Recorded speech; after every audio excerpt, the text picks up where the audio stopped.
Komunitas masyarakat Bayan Lombok Utara, Nusa Tenggara Barat adalah satu kumpulan warga yang dalam kesehariannya selalu dibalut budaya lokal yang tak pernah pudar. Meski saat ini berada dalam kungkungan waktu dengan sederet kemewahan serta kuatnya arus dunia modern dengan segenap tungku kemewahan yang terus berubah pada setiap saat.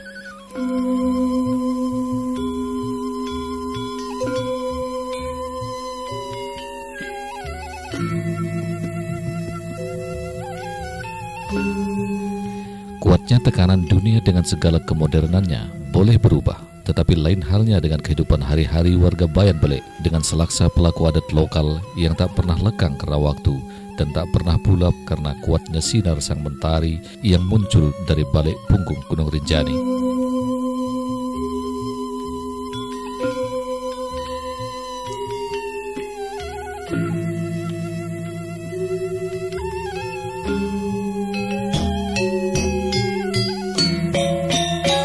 Bagi komunitas masyarakat adat Bayan, perangkat alam seperti matahari, bumi, gunung, hutan, dan segenap komalat kumilit yang ada di dalamnya wajib bersyukur atas karunia Sang Rabbul Izzati atas segala bentuk kehidupan, termasuk rezeki yang setiap saat bisa dinikmati.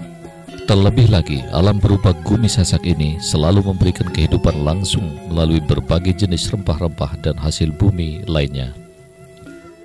Saudara, masyarakat komunitas Bayan Lombok Utara adalah satu masyarakat yang terhimpun di dalam budaya lokal setempat.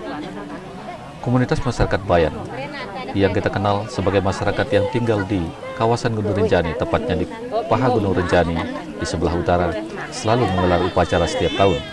Upacara yang mereka gelar adalah ngaji makam. Seperti yang Anda saksikan beberapa saat lagi, bahwa ngaji makam adalah mereka lakukan sebagai rasa syukur mereka terhadap karunia yang diberikan Tuhan Yang Maha Kuasa atas kelimpahan dan rahmat dan kelimpahan panen mereka yang kita lakoni setiap tahunnya. Panen yang berlimpah ruah selalu mereka menyatakan syukur dengan menggunakan selamatan yang kita sebut dengan ngaji makam. Ngaji makam ini sendiri selalu digelar di Masjid Kuno atau di Masjid Tua Bayan dengan sebelumnya melakukan berbagai ritual, termasuk di dalamnya ngaji salawat dan mengosap, di mana mengosap kita disebut oleh masyarakat komunitas Bayan adalah memelihara makam para leluhur mereka. Saudara, bagaimana proses ngaji makam yang dilakukan komunitas masyarakat Bayan Lombok Utara, Nusa Tenggara Barat ini? Saksikan liputan kami berikut ini.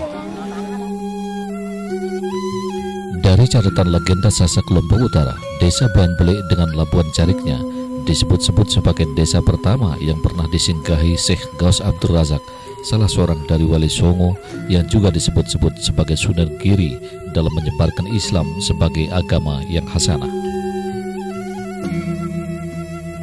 Akibat positif dari penyebaran Islam yang dibawa oleh salah seorang dari Wali Songo pada sekitar 400 tahun silam membuat seluruh relung dan detak jantung kehidupan masyarakat Bayan Belek selalu bekerja atas nama Allah, meski semuanya diracik berbalut adat dan karifan-karifan lokal.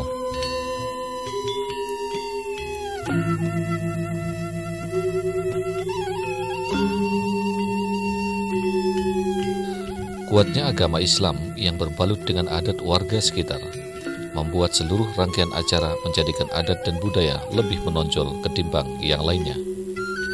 Oleh karenanya lah, di Bayan Belek sampai saat ini masih kita kenal dengan Maulid adat, Idul Fitri adat, dan bahkan ada juga yang perkawinan adat. Namun jangan khawatir bahwa semua proses adat itu dilakukan setelah melakukan proses agama Islam dan hukum-hukumnya.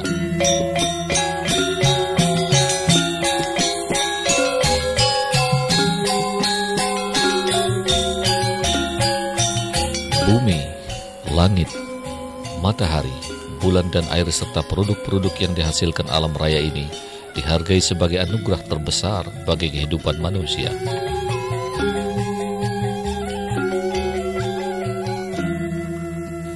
Hasil Gumi berupa padi bulu yang panennya masih menggunakan pola memata atau mengetam tidak boleh dinikmati oleh manusia pada umumnya sebelum melalui sebuah proses yang dikenal dengan ngaji makam mula karya. Dengan kata lain, datang untuk melihat, membaca tanda-tanda alam, dan mengkaji sedalam mungkin bahwa manusia semuanya nanti pada saatnya akan masuk ke dalam liang lahat juga. ngaji makam sendiri dilakoni komunitas adat Bayan lantaran mereka berkeyakinan bahwa manusia wajib bersyukur atas roh leluhur yang sudah terlebih dahulu meninggalkan dunia fana ini.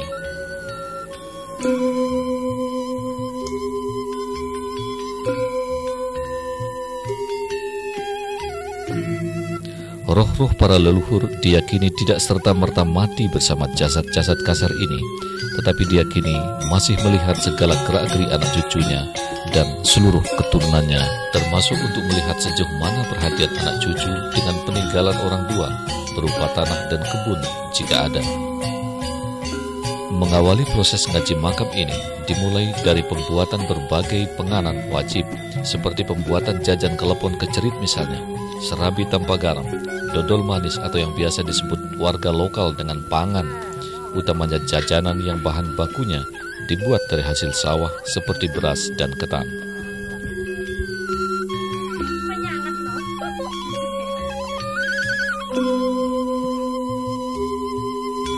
Untuk melengkapi rukun yang ditetapkan leluhur dan merupakan peninggalan ajaran orang-orang tua itu, dengan didukung oleh Syekh Gaus Abdul Razak sebagai penyampai risalah Islam di Bayan 400-an tahun silam, adalah bahwa semua ritual adat yang dilakukan manusia harus melalui proses penyucian diri seperti berwudu ataupun membersihkan diri.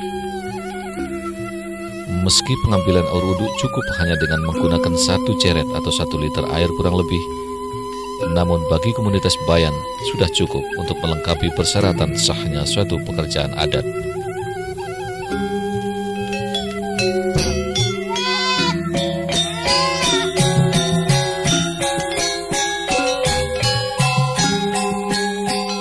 Sementara proses itu dilakukan sang penghulu adat, sekelompok kaum wanita setengah Bayan, dan bahkan ada juga yang sudah berusia lanjut, nampak sibuk mengerjakan pekerjaan dapur. Kaum wanita ini selalu menggunakan jong Bayan atau tutup kepala dari kain khas adat Bayan. Demikian pula halnya dengan sekujur tubuhnya. Lebih unik lagi, bahwa pada hari pelaksanaan adat ngaji makam itu, orang-orang tua tidak diperbolehkan untuk makan kecuali setelah ritual adat selesai, yaitu pada sekitar pukul 20.30 waktu setempat.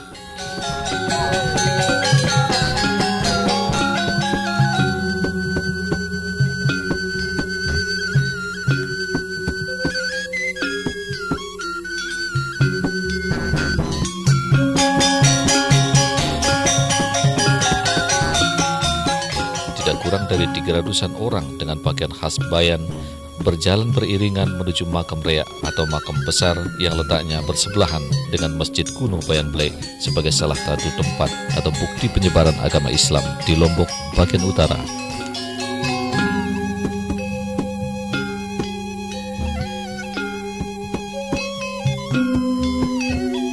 Di sini, mereka duduk bersabar sambil menunggu giliran untuk dimandikan oleh penghulu adat. Lantaran mereka ada yang datang dengan membayar berbagai nazar atau niatan, ada juga yang datang membayar nazar setelah sembuh dari penyakit yang dideritanya selama ini. Ada pula yang datang setelah niatnya lulus sekolah ataupun dapat jodoh. Dendarat Nulam, Kondakusuma ini misalnya, berniat akan ngaji makam setelah sembuh dari penyakit dalam yang dideritanya selama 6 tahun terakhir ini. Menurut analisa dokter medis, penyakitnya sudah tidak bisa disembuhkan lagi lantaran dianggap sudah kronis dan sudah mulai menjalar di seluruh bagian hati dan limpahnya.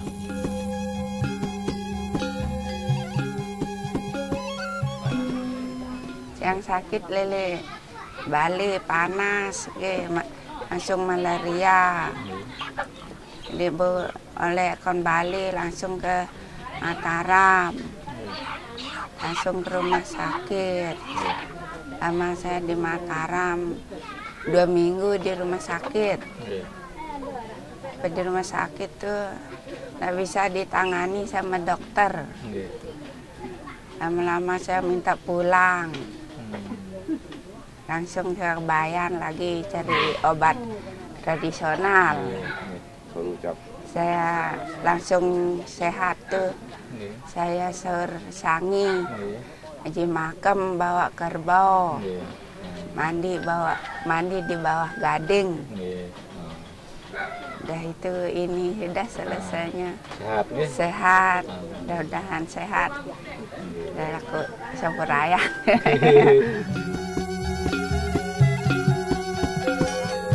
Sambil berkumat kamit, sang penghulu adat mengawali bacaan syahadat dengan bahasa Jawa, kemudian membaca potongan-potongan ayat suci Al-Quran dan mantra-mantra sesuai dengan niat masing-masing.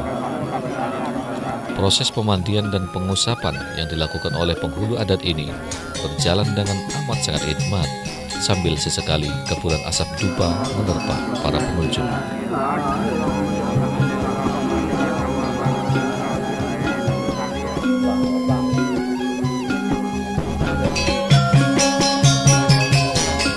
Proses pembayaran nazar inilah yang oleh suku Sasak Bayan Lombok Utara menyebutnya dengan sahur sesangi atau ngaji makam. Sementara ngaji makam Ngulak Karya tahun ini, pesertanya lebih didominasi oleh anak-anak belasan tahun. Hal ini sebagai wujud sahur sesangi bagi orang-orang tua yang anak-anak mereka bisa bersekolah dengan baik.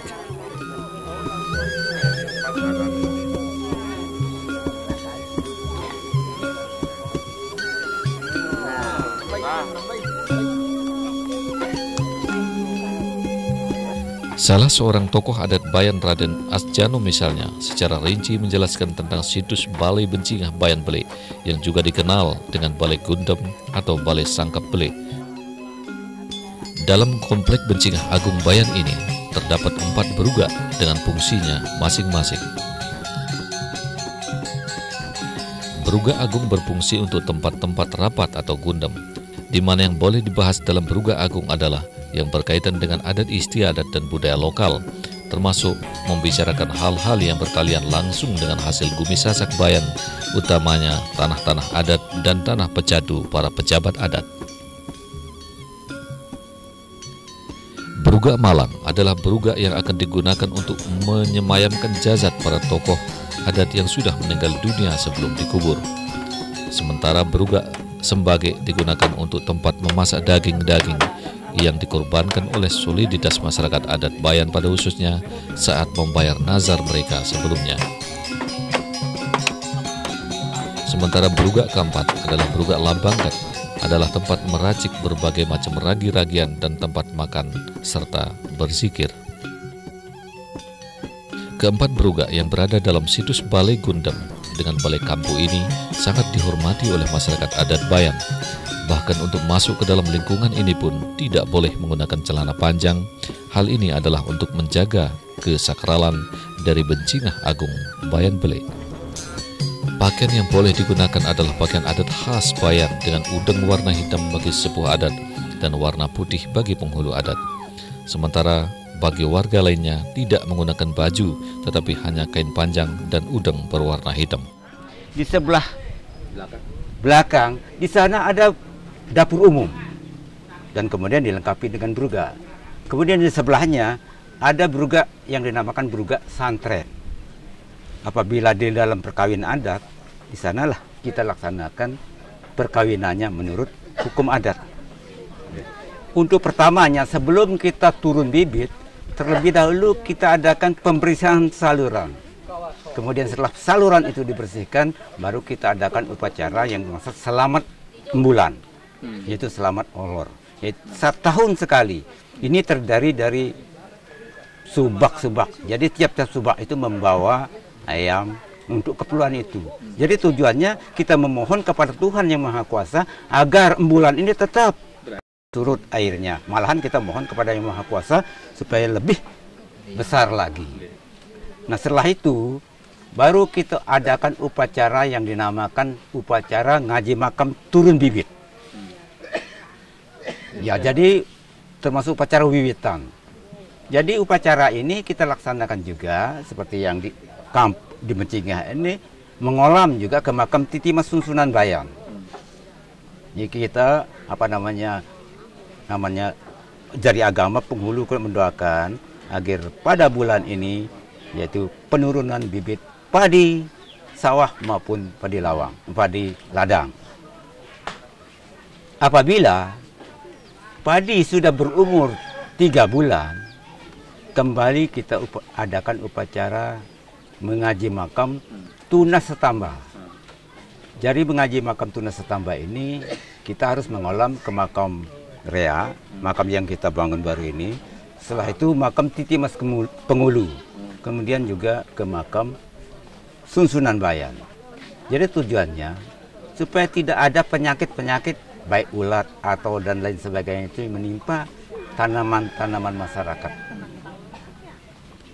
Terakhir, apabila padi sudah panen di sawah maupun di ladang, baru kita mengadakan upacara mengaji makam ngaturang ulak kaya. Yang artinya segala hasil kita baik di sawah maupun di ladang ini harus kita haturkan kepada Yang Maha Kuasa, baru boleh kita makan. Jadi ini dilakukan tiap-tiap 1 tahun sekali. Jadi pada upacara ini juga kadang-kadang banyak yang banyak yang mempunyai ajat apabila misalnya sakit, kok ke dokter pernah, tetapi enggak juga bisa. Akhirnya dia itu memohon kepada, ini ada rumah adatnya, balik-baliknya. Apabila yang sakit ini sembuh, nanti pada upacara waktu mengaji makam akan membawa 1 ekor kerbau atau 1 ekor kambing. Ini sudah contohnya. Jadi ini dari yang kita potong pada hari ini adalah dari orang-orang yang bernasar. Sederet acara ngaji makam yang juga dilakukan jelang musim mengetam adalah ngaji makam turun bibit, yang prosesnya hanya melalui ngaji makam susunan bayan. Sementara saat padi berumur 3 bulan, baru ada proses ngaji makam tunas setamba. Ini adalah sebuah ritual adat untuk meminta agar padi dan padi sawah ataupun ladang tidak terkena penyakit hama lainnya. Sementara usai panen seperti pada bulan Juli lalu misalnya, dilaksanakan ngaji makam ngulak karya. Seperti yang dilakukan sekarang ini, bermakna meminta berkat kepada Tuhan yang Maha Kuasa atas segala rahmat dan limpahan hasil panen padi bulu pada khususnya.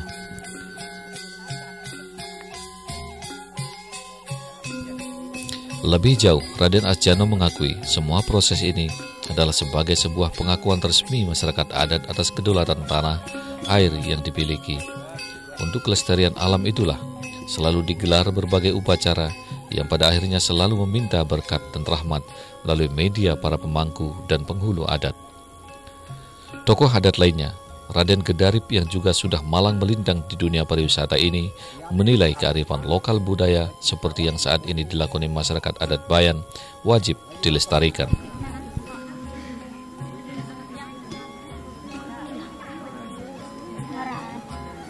Untuk itu, Raden Gedarip juga sangat meyakini upacara ngaji makam yang 7 dan berada di lingkungan Masjid Kuno adalah satu keharusan masyarakat adat untuk memelihara kearifan budaya lokal.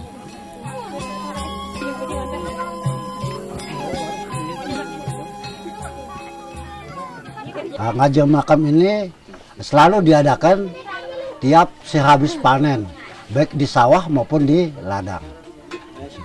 Jadi ngaji makam tujuannya adalah bersyukur kepada Yang Maha Kuasa, juga bersyukur kepada leluhur yang telah meninggalkan sedikit warisan, baik berupa tanah kebun, tanah sawah yang kami kerjakan untuk mendapat hasil untuk kehidupan anak dan keluarga kami.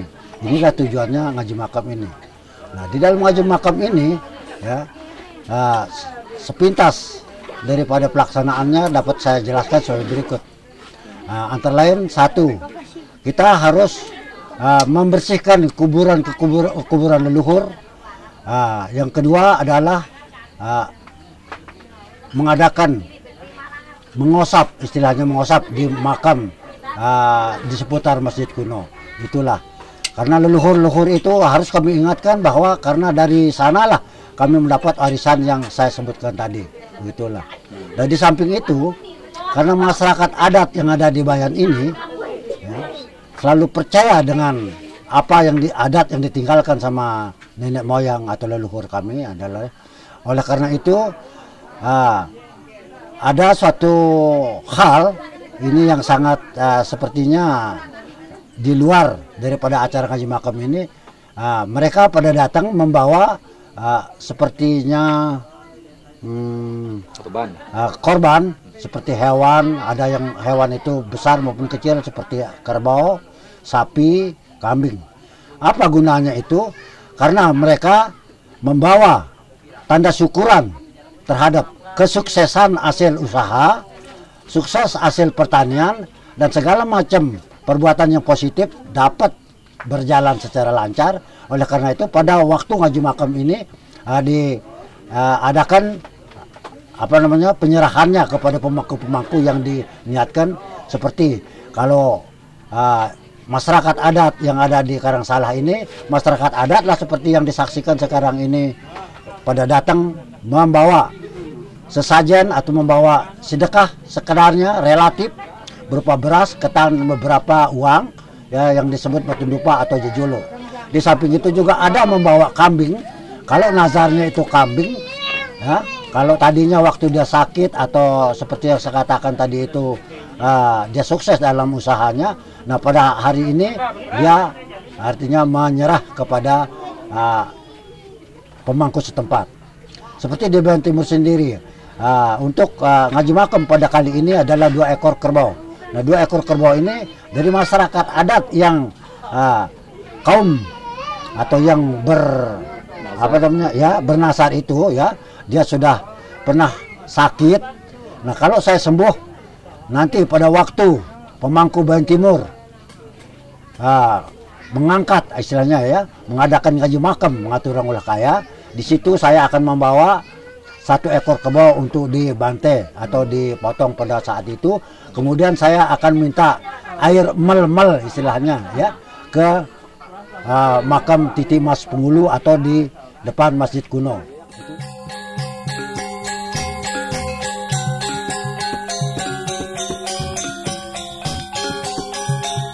Ketujuh makam yang selalu dipelihara keberadaannya adalah makam Reak atau makam besar, makam Pelawangan, makam Titi Mas Penghulu, makam Sesaid, makam Karangsalah, makam Karanganyar, dan ketujuh adalah makam Sukadana. Adalah 7 makam disebut-sebut Raden Gedarip sebagai makam leluhur komunitas masyarakat Bayan Sesaid. Makam-makam ini pun akan terus-menerus dipelihara sesuai dengan asas dan tuntutan adat setempat. Selain itu, juga disebutkan makam Titi Mas Mudring, Jagat, penguasa Jagat Raya, makam Montong Geden, makam Titi Mas Mudring, alam semesta, kesemuanya ada di Bayan. Untuk itu segenap masyarakat adat Bayan bertekad untuk terus mempertahankan Bayan sebagai desa adat di Kabupaten Lombok Utara.